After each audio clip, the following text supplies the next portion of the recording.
Hello everyone, my name is Al, and welcome to a professional series of StarCraft 2. Today, starting on the map Data C in the top right corner, our purple Zerg from South Korea with Zoun flying around the hatchery, we have RagnaroK. And in the opposite corner, our yellow Protoss player, also from South Korea, we have Zoun. So this is an interesting match because we have this player, RagnaroK, who I have not featured on my channel yet. Now, a couple of things to notice about RagnaroK. He has a very cool name. I don't know why, but that just sounds cool. Maybe it's the Thor movies and stuff like that. I don't know. But RagnaroK sounds very good. Another interesting thing about RagnaroK is how secretly good this player is. Now, Zoun, who I've casted before and I think is a good Protoss player that offers a lot of different game styles, and generally gives pretty decent matches. Zoun is actually ranked 25th according to League in the world. Hello. Okay. We have a hatchery blocking the Nexus in the natural of the Protoss and interrupting me. RagnaroK, come on, how dare you? So, why is he doing this? Is this just punishment for him being blocked? Is he actually going to go for something a little bit cheesy? No, there's no spawning pool. So this is just to cause a little bit of doubt in the mind of Zoun. Make Zoun make a Zealot, which is obviously not ideal as a first unit for Protoss. Probably just going to cancel this soon, and it's also it's pulling 3 probes. So RagnaroK's losing 50 minerals off of this, okay, because it's 300 to make. When you cancel it, I think you get back 250 minerals. I might be wrong, could be a bit less. So he's losing a little bit, but these probes that are not mining, that's a lot of value, 225. Okay, so a little bit more than that. So delaying the Nexus, creating a Zealot, which, let's be honest, in the early game of Protoss does not want a Zealot. They want an Adept so they can get across the map, as well as 4 extra workers on the main base. I guess 3 of them went to gas now, so it's not too big of a deal. But yeah, very interesting little thing there. He's got his 3rd up and running. Anyway, so back to what I was saying before that. Zoun is 25th in the world, rated according to League. RagnaroK is sitting on 13. I mean, he is so close to top 10, and he's a pro that I don't think anyone really talks about enough. He is very good. I think one of his big issues is maybe that he doesn't compete too much outside of Korea. Run, drone, run! Alright, well, this one's going down. Ooh, almost saves it. Saves that one, and the Queen is out. Queen's going to help with defense.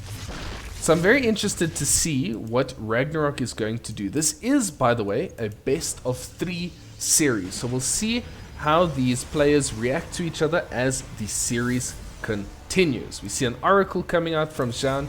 He's going to use that to explore around the map, deal a little bit of damage if he can, but mostly just to keep tabs on the Zerg army.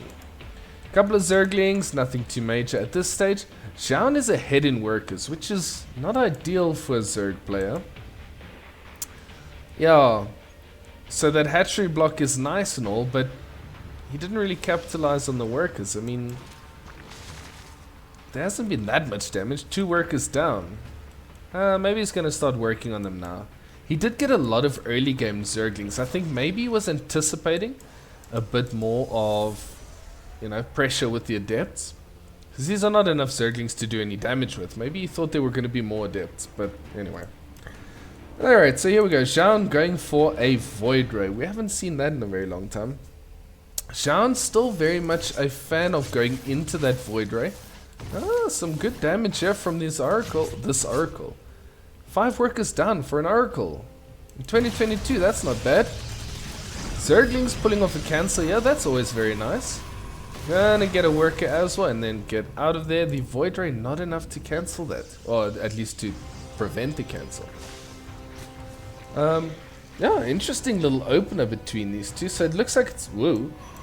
Sorry. Looks like it's just going to be one Void Ray, and then the Stargate's going to be a little bit inactive again. I don't think he's going to get a cancel again, although he could pick off these two Adepts. Picks off one. Couple of Zerglings. Is it worth it? Maybe not, but I don't know. It's alright. At this stage, Zoun is trying to get up his third base. He's got his Robo. He's got... Well, that's Gateways. Where's the Robo? There's the Twilight. Mr. Robo, where are you? Ah, there's the Robo. So he's probably going to be going into... Ooh, he's going straight for Templar Archives. It's just going to be a good old Immortal Zealot Archon push. I really do like the Immortal Zealot Archon. I think it's very strong. If you're a Protoss player that is a ladder hero, very good build to be going for because it's relatively easy to pull off. It doesn't quite require the same skills that you need for some of the Stargate opening. Well, I mean, you open Stargate. But yeah, it's a little bit more interesting than just going carriers. We do see a ton of gateways coming down. A Warp Prism. That means there is going to be aggression. And 2 High Templar. Okay, they go straight into an Archon, so it's going to be a bit of an Archon drop. I like Archon drops too. Zoun playing, yeah, he's playing a game, a style that I really enjoy here. RagnaroK, rather, at this stage is powering up. He has eventually taken the drone lead. He's sitting on 64, 66, so not a bad position. Also going for a Spire and a Baneling Nest. Second Archon is busy morphing here. Let's see if Zoun can get any damage done against RagnaroK here. I think you can do, because there's no roaches out yet. Zerglings do not deal with Archons, like, at all. He's even going to be warping in a bunch of Zealots. They do have charge. This could deal some damage. You've got to be careful here. Yeah, drones running for their lives. These Archons, you don't want to mess around with Archons. Archons are very strong units. Very, very strong power Protoss units. Zealots are going to stay to deal some damage. Archons get dropped again, some good micro. They get rid of 2 queens, warping in a bunch more Zealots. Is this game-breaking damage? Zoun with a crisp little Archon drop here. This could be pretty dangerous. Not too many workers going down, but at this stage the mining is being slowed a lot. GG Zoun! What a good timing there. Okay, and we are loaded up into game number 2. That was a nice little game by Zoun actually. Played pretty solid there. Yeah, RagnaroK tried to do some funny things with the hatch block. And we see a probe running across the map. Where are you going? What are you doing? But yeah, he got some damage done, Zoun that is, with his Oracle. And then the Archon drop with the charge lots. That really just, I think it caught RagnaroK off surprise. By surprise. Sorry, I can't talk in a while. You see, even while I'm trying to explain that I can't talk, I'm struggling to talk. I've been feeling a little bit blocked up, so I didn't record videos yesterday and the day before. So now that I'm back into it, it's like, what is this talking thing? How do I do it? But yeah, I think RagnaroK had the problem is in that he didn't get enough workers. He was down on workers a little bit, and yeah, then Zoun just kind of punished him with a nice little timing and a good attack with the Warp Prism and the Archons. Just 2 Archons and a bunch of Zealots. Yeah, very nice. At this stage we see Hatch Gas Pool. The gateway is on the way. Cybernetics Core is going to be coming up. It's obviously a nice map for the Protoss because you only need 2 structures to wall off here. Which, yeah, that's quite nice. I think that's very nice as a Protoss player. I quite like working on this map. We'll hopefully see RagnaroK come up with a little bit of a better response to what Zoun was doing. Zoun just played, I think, a really solid game in that one. He just didn't actually make any mistakes. He reacted very well to everything. He built up very well. He hit a sharp timing, and yeah, I quite like that one. I don't know, maybe I'm over-hyping it. Maybe I haven't done this for a while and I'm like, ooh, anything StarCraft is fun. But I really think that was a very good match. Also, RagnaroK did make a smiley face before he said GG. Yeah, these players, they get along quite well. So, oftentimes in the chats we see friendly little smiley faces and things like that. Depending on the tournament, some of the tournaments, some of these players actually, they give a little bit of banter, very friendly amongst each other, but they do banter a little bit in the less serious tournaments. Obviously, these ones, there's a lot of rules in terms of what they can and cannot chat, so they don't tend to talk too much in these types of tournaments. One drone left in gas, third hatchery, nexus, whatever, that thing, on the way. We see a Stargate and a Stalker first. No Adept? Am I... Oh no, there's the Adept, sorry. The Adept came out earlier, I lost track of the timing. Similar openings. We'll see what comes out after the first Oracle. 2 workers killed by this Adept. That is not too bad. RagnaroK, come on, I was hyping you up to be the number 13 and you're kind of not showing that you're number 13. Stalker gonna try get rid of the OV. Yeah, nothing too much there. This Oracle is taking so long. Is it just me or is there another one? No. It hasn't been made yet, right? No, there it is. Okay, so he's going for multiple oracles this time. I like multiple oracles. Not only because Hero does it, but because it's a little bit more exciting than a Void Ray. A Void Ray, by the way, I want to talk about Void Rays. Void Rays are funny units.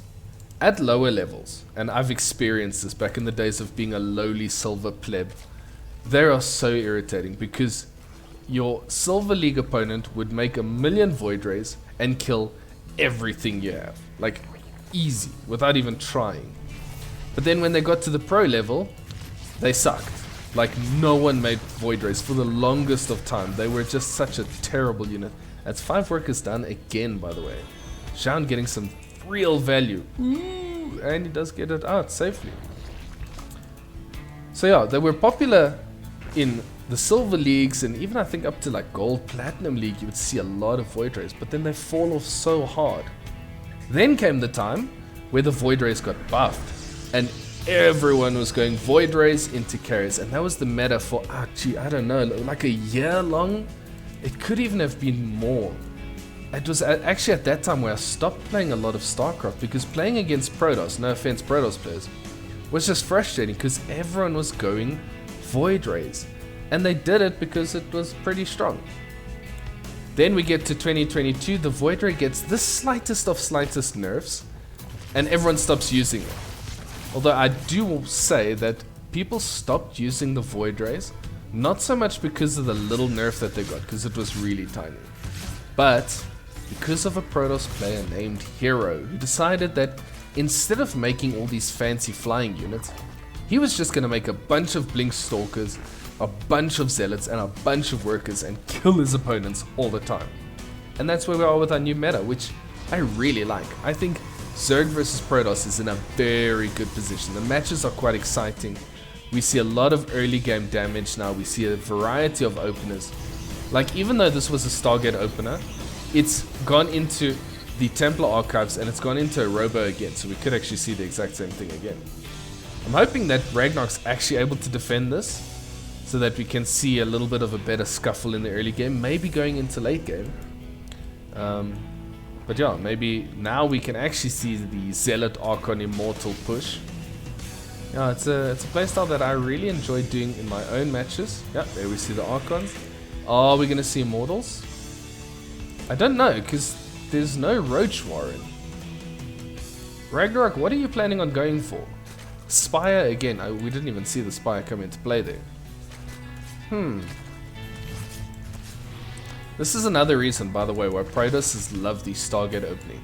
If a Zerg goes Spire, it is so easy to just chrono out a bunch of Phoenixes and you counter the Mutalisk. Because if you're a Protoss player and you've been happily macroing along and then suddenly, big stasis there, 20 Mutalisks fly into your base, yeah, it's hard to defend and you only have Stalkers. So having that Stargate up is very useful. This is going to be fun. Clever. He runs them out of the way. We do see the War Prism. Is he going to push again? Zerglings running for the hills. The Roach Warren only coming up now. RagnaroK, please. You need to make this a game. Banelings. You know Archons deal with Banelings, right? He's got a lot of queens this time. I think he's going to be able to defend this a little bit better. Now, so many Zerglings. I don't like what RagnaroK is doing here. Like, get something. Get Hydras or Roaches. Okay, he's got 9 Roaches coming up now. These are slow slow Banelings, by the way. If Zoun just keeps his positioning with the Archons. Look, the Archons are trying to bait the... Oh, that's painful. Okay, he did manage to get those Banelings around. Now, the Archons, they laugh at Banelings. They laugh so much. It takes... What is it? 18, 20 something? I don't know. I can't remember the exact number. But it takes a heck of a lot of Banelings to kill an Archon. I think... Yeah, Zoun's pushing into a good position again. I think he's just demolished RagnaroK here. But he's played such a clean style. So I think if you are a ladder hero, Protoss ladder hero, this is a nice little build order to follow, both of these, because I think it is so strong and you'll get a very good timing with it. And if the Zerg player isn't ready, like RagnaroK wasn't now, yeah, that 17 work is done. GG is called once again. Zoun with a convincing 2-0 over RagnaroK. I see, by the way, that I made RagnaroK 1-0. It was meant to be Zoun. So, my bad there. Anyway, I hope you enjoyed these games. A little bit of how to play Protoss Expedition put on there by... Exhibition, not Expedition. Put on by Zoun. If you did like the video, I really appreciate it. If you want to see more StarCraft content, please subscribe to the channel. I appreciate all the subscribers, all the support. Thank you so much for watching. I will see you in the next one.